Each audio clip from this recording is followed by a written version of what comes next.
teman-teman, shalom, selamat malam. Mari kita mempersiapkan hati kita menyembah Tuhan, meninggikan Dia, sebab Dia Allah yang layak ditinggikan dan dimuliakan.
Tuhan Yesus, kami bersyukur buat kesempatan indah yang Kau beri bagi kami. Kami mau pergunakan itu Tuhan untuk menyembah Engkau, bahkan untuk mendengarkan kebenaran firman-Mu Tuhan.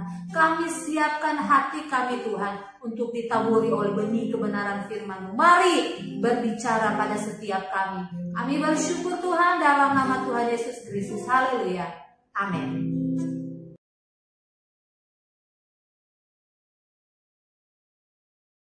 Puji Tuhan, malam hari ini dalam Gemar Rohani kita akan belajar kebenaran firman Tuhan dalam Wahyu pasal yang kedua ayat yang pertama sampai ayat yang ke-7 mengenai jemaat Tuhan yang ada di Efesus.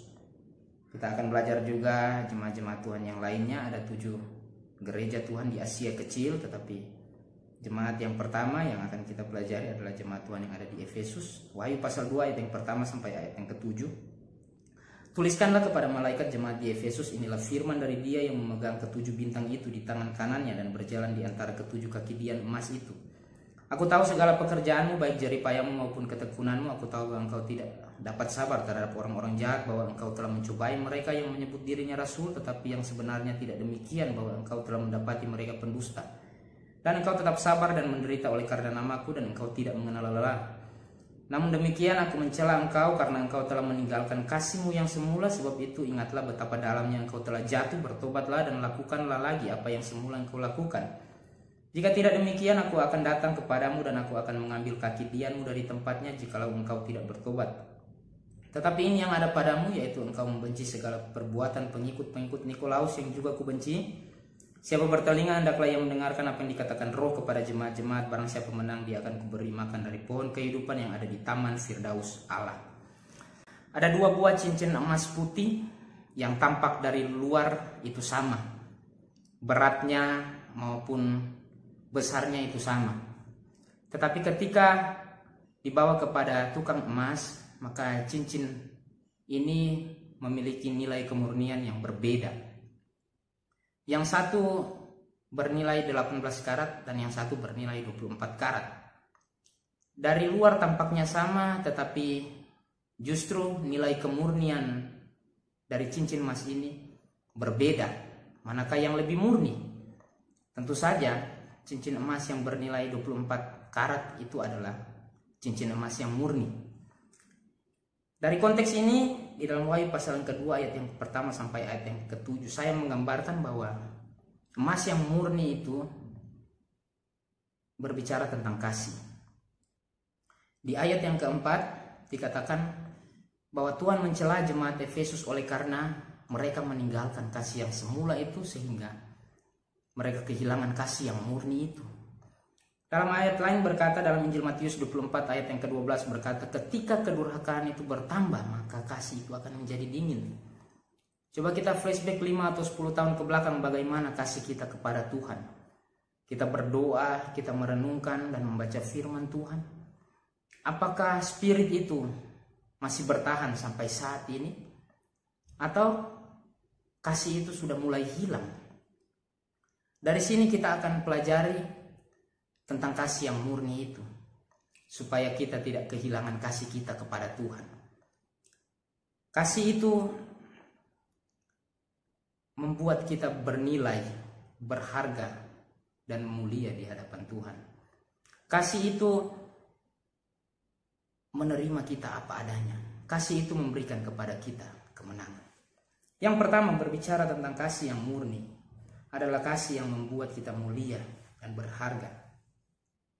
Dikatakan di ayat yang pertama, di situ ada ke-7 bintang yang menggambarkan tentang ke-7 pimpinan jemaat Tuhan yang ada di Asia kecil, di mana Tuhan memegang mereka. Dalam bahasa lain, kratein, menggenggam. Tuhan menggenggam mereka. Bahkan dikatakan Tuhan berjalan di antara ke-7 kaki dian emas. Ke-7 kaki dian emas ini berbicara tentang ada 7 jemaat Tuhan yang ada di Asia kecil. Artinya ketika Tuhan berjalan di tengah-tengah jemaat ini, maka Tuhan itu tidak pernah lelah, tidak pernah berhenti untuk berkarya bagi jemaat-jemaat ini. Apa yang dikehendaki Tuhan ketika Tuhan memegang mereka, Tuhan menggenggam mereka, Tuhan berjalan di antara mereka yang dilambangkan dengan kaki dian emas itu. yang Tuhan kehendaki supaya jemaat ini dapat menjadi terang di tengah kegelapan. Sebab jika tidak demikian, maka di ayat selanjutnya berkata Tuhan akan mengambil kaki bian emas itu, sehingga justru mereka ada di dalam kegelapan secara rohani. Ketika Tuhan memegang, menggenggam, dan Tuhan berjalan di tengah-tengah jemaat ini, khususnya jemaat Efesus, dikatakan bahwa Tuhan tahu pekerjaan mereka, Tuhan tahu jeripaya mereka, Tuhan tahu ketekunan mereka. Dalam bahasa lain, kata jeripaya diartikan sebagai kopos, artinya berjeri lelah, membanting tulang. Jemaat ini adalah jemaat yang giat bekerja untuk Tuhan. Bahkan mereka bekerja untuk Tuhan sampai membanting tulang. Dalam komentari lain berkata bahwa jemaat ini dari segi kualitas dan kuantitas mereka bekerja untuk Tuhan dengan sepenuh hati. Sehingga mereka tidak bekerja untuk Tuhan hanya dengan satu jari atau satu tangan saja. Apakah kita bekerja untuk Tuhan hanya dengan satu jari atau satu tangan saja? Jemaat di Efesus ini adalah jemaat yang giat bekerja untuk Tuhan sampai membanting tulang. Jemaat Efesus juga adalah jemaat yang mempertahankan pengajaran yang benar.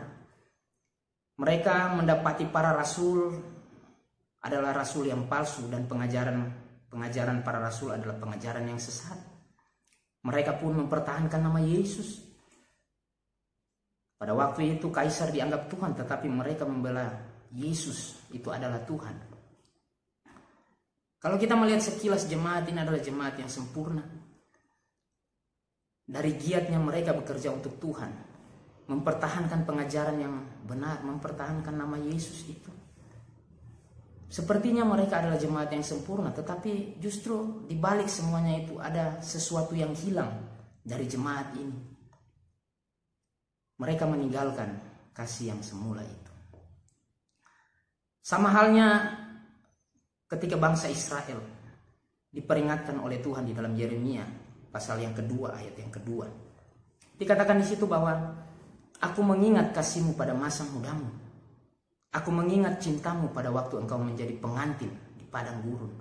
Ini berbicara kepada generasi bangsa Israel yang pertama. Tuhan memelihara mereka dengan tiang awan dan tiang api.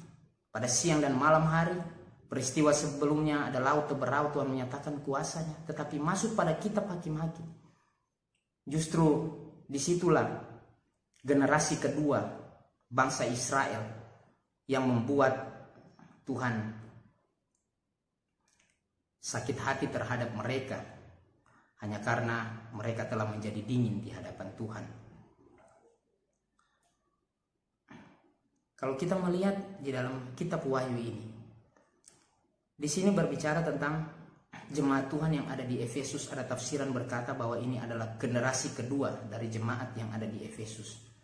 Jadi bangsa Israel generasi kedua menggambarkan bahwa ketika mereka telah dingin di hadapan Tuhan, sehingga Tuhan berkata bahwa Tuhan mengingat kasih mereka pada masa muda, Tuhan mengingat cinta mereka pada waktu menjadi pengantin, memberikan sebuah gambaran kepada jemaat Tuhan yang ada di Efesus bahwa ketika mereka meninggalkan kasih yang semula itu, Tuhan pun mengingat mereka. Sebab itu Tuhan berkata dalam ayat selanjutnya, ingatlah, bertobatlah dan lakukanlah pekerjaan kasih itu. Seringkali kita bekerja untuk Tuhan, tetapi apakah kita sudah bekerja yang didasarkan pada kasih itu? Kita melayani Tuhan apakah sudah didasarkan pada kasih itu? Ataukah kita tidak mendasarkan pada kasih itu sehingga Tuhan tahu itu? Bahkan mungkin hal yang mengerikan terjadi, Tuhan menolak pelayanan kita.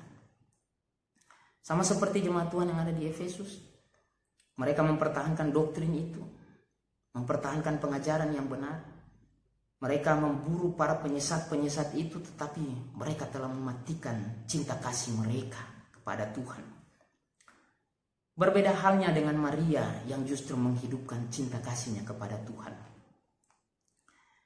Justru Maria dalam Injil Markus 14 ayat yang ke-6, Tuhan berkata kepadanya bahwa dia telah melakukan perbuatan yang baik kepadaku.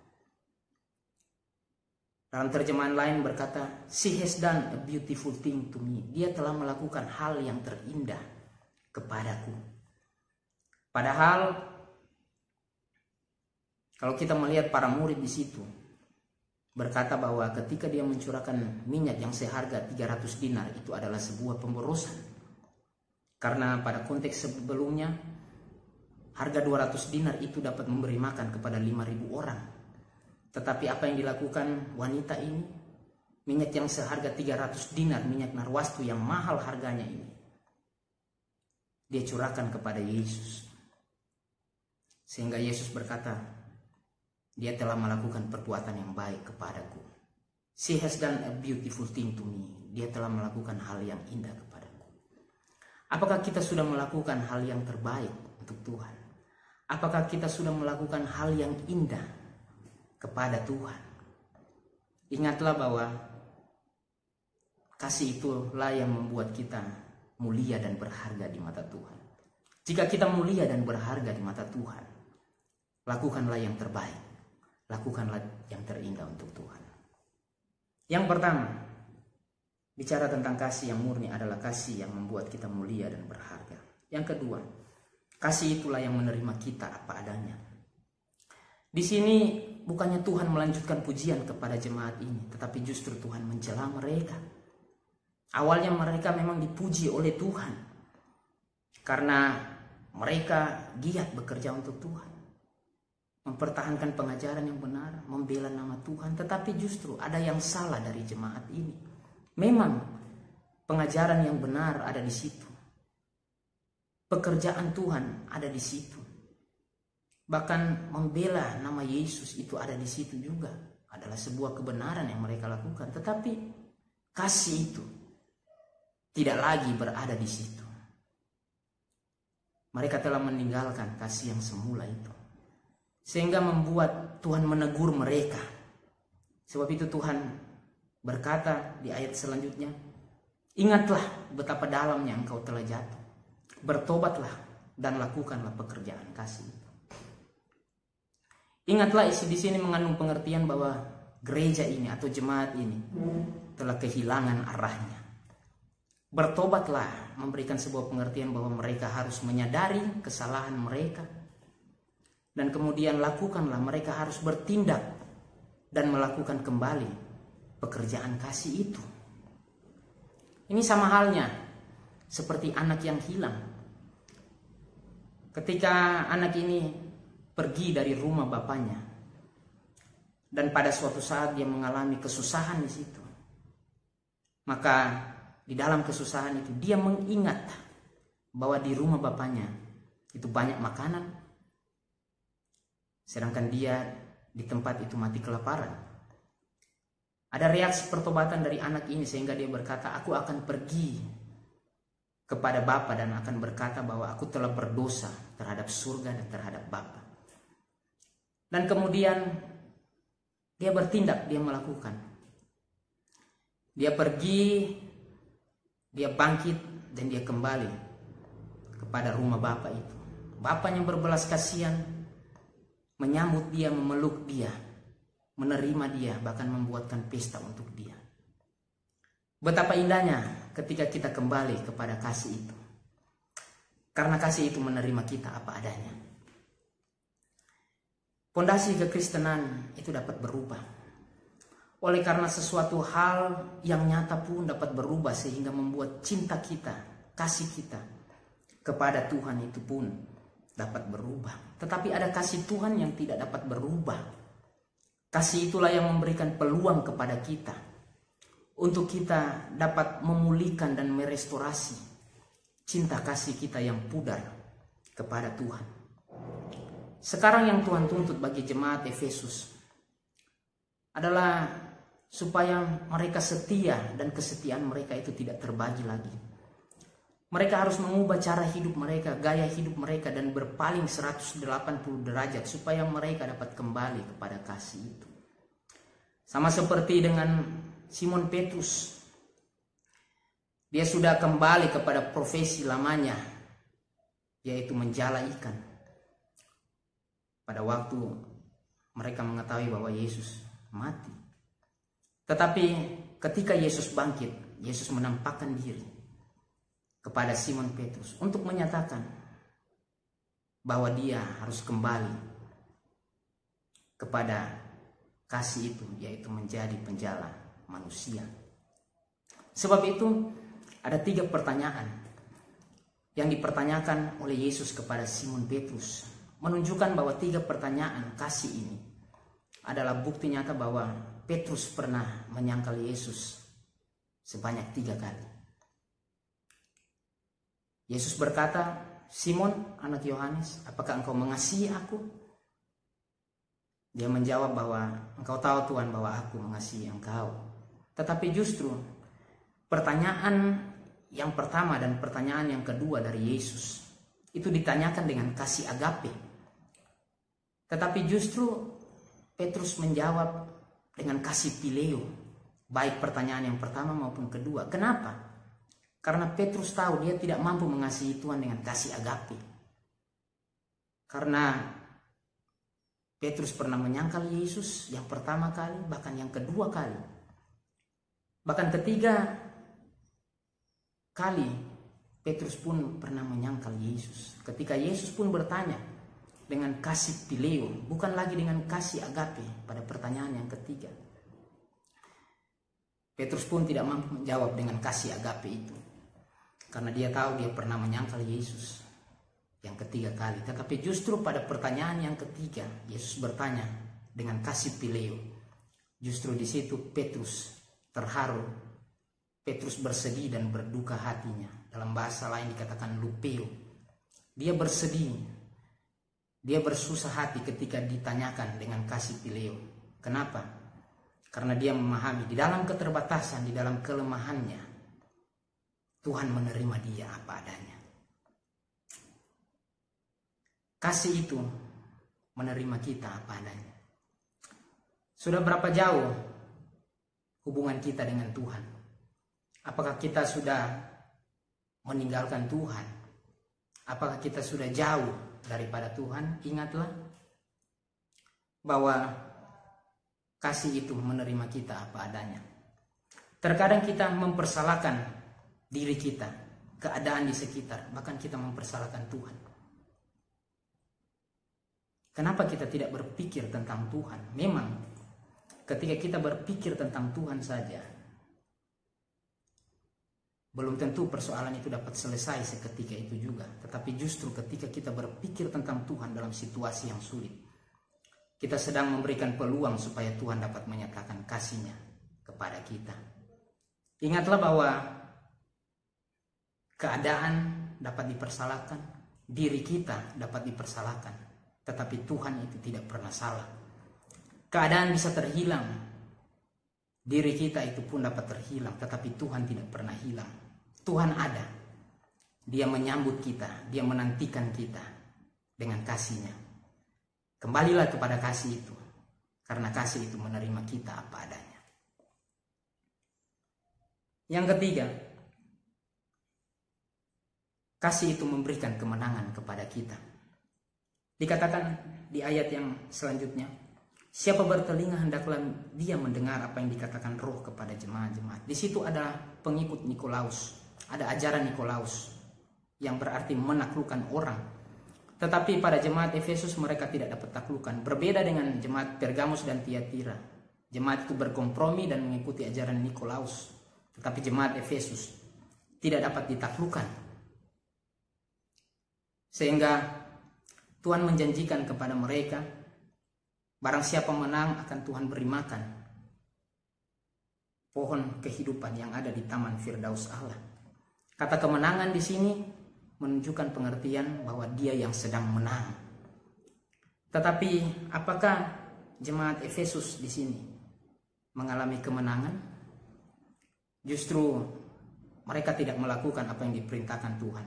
Ingatlah, bertobatlah, dan lakukanlah. Mereka tidak kembali kepada kasih itu, sehingga kaki dian itu diambil dari mereka. Sampai sekarang menurut tafsiran berkata bahwa kota Efesus adalah kota yang mati, tidak ada penduduk lagi. Bahkan di antara ketujuh jemaat Tuhan yang ada di Asia, kota ini mengalami keruntuhan yang sangat hebat. Terkadang kerohanian kita sepertinya terhilang, tidak punya harapan lagi.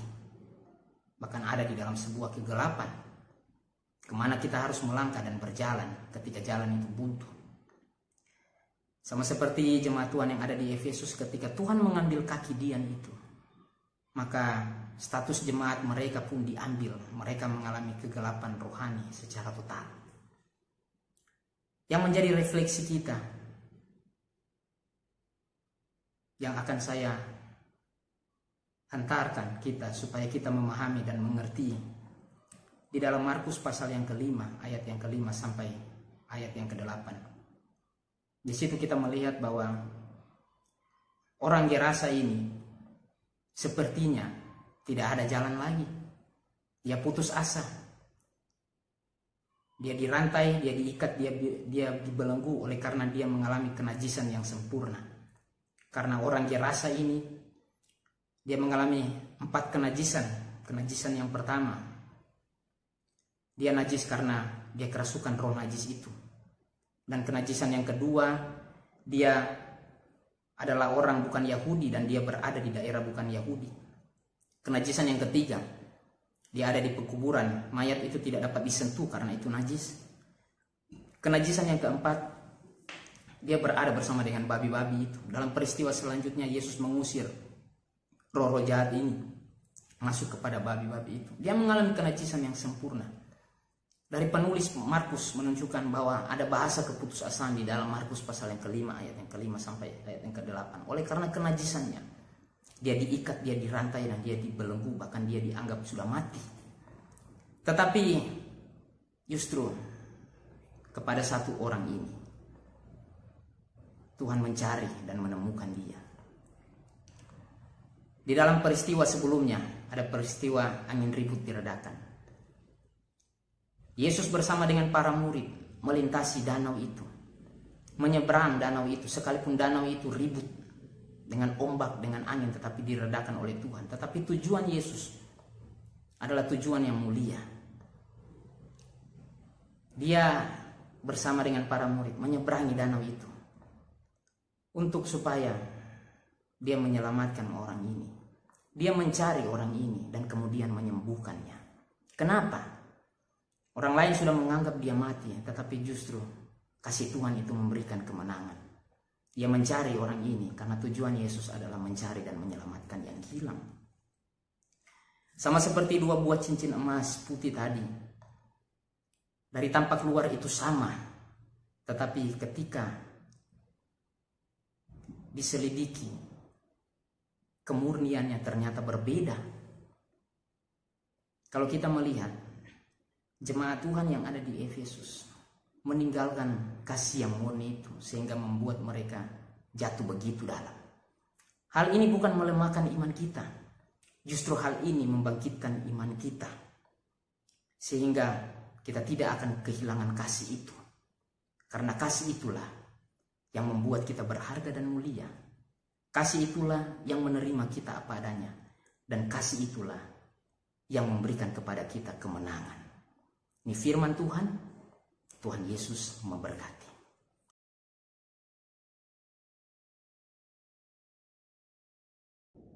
Puji Tuhan, demikian Gema Rohani kita pada malam hari ini. Kita akan tutup dalam doa.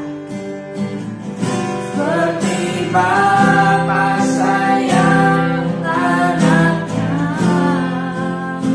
demikianlah Kau mengasihiku. Kau jadikan izin matamu, Kau berikan semua yang ada padamu. Seperti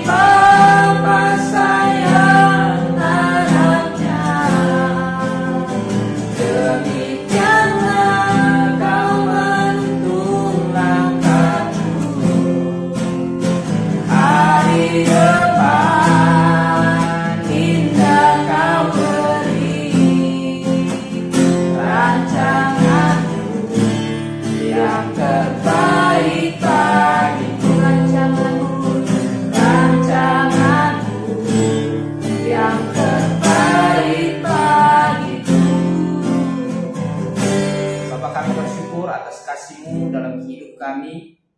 Kami belajar akan kebenaran firman Tuhan, supaya mengingatkan kami akan kasih setia-Mu yang tidak pernah meninggalkan kami. Kasih-Mu yang membuat hidup kami mulia dan berharga. Kasih-Mu yang menerima kami apa adanya. Kasih-Mu yang memberikan kami kemenangan. Biar firman-Mu itu ditaburi di dalam hati kami. Jadi daripada itu akan menuai sesuai dengan cara waktunya Tuhan. Kami mendengar, kami pun melakukan kebenaran firman-Mu. Oleh karena kami mengasihi Tuhan dengan tulus dan dengan kemurnian hati kami. Sebab Engkau yang lebih dulu mengasihi kami, maka kasih-Mu itu segala-galanya dalam hidup kami. Sudah berdoa mengakhiri gemah rohani kami pada malam hari ini, hanya di dalam nama Tuhan Yesus Kristus. Haleluya. Amin. Selamat malam.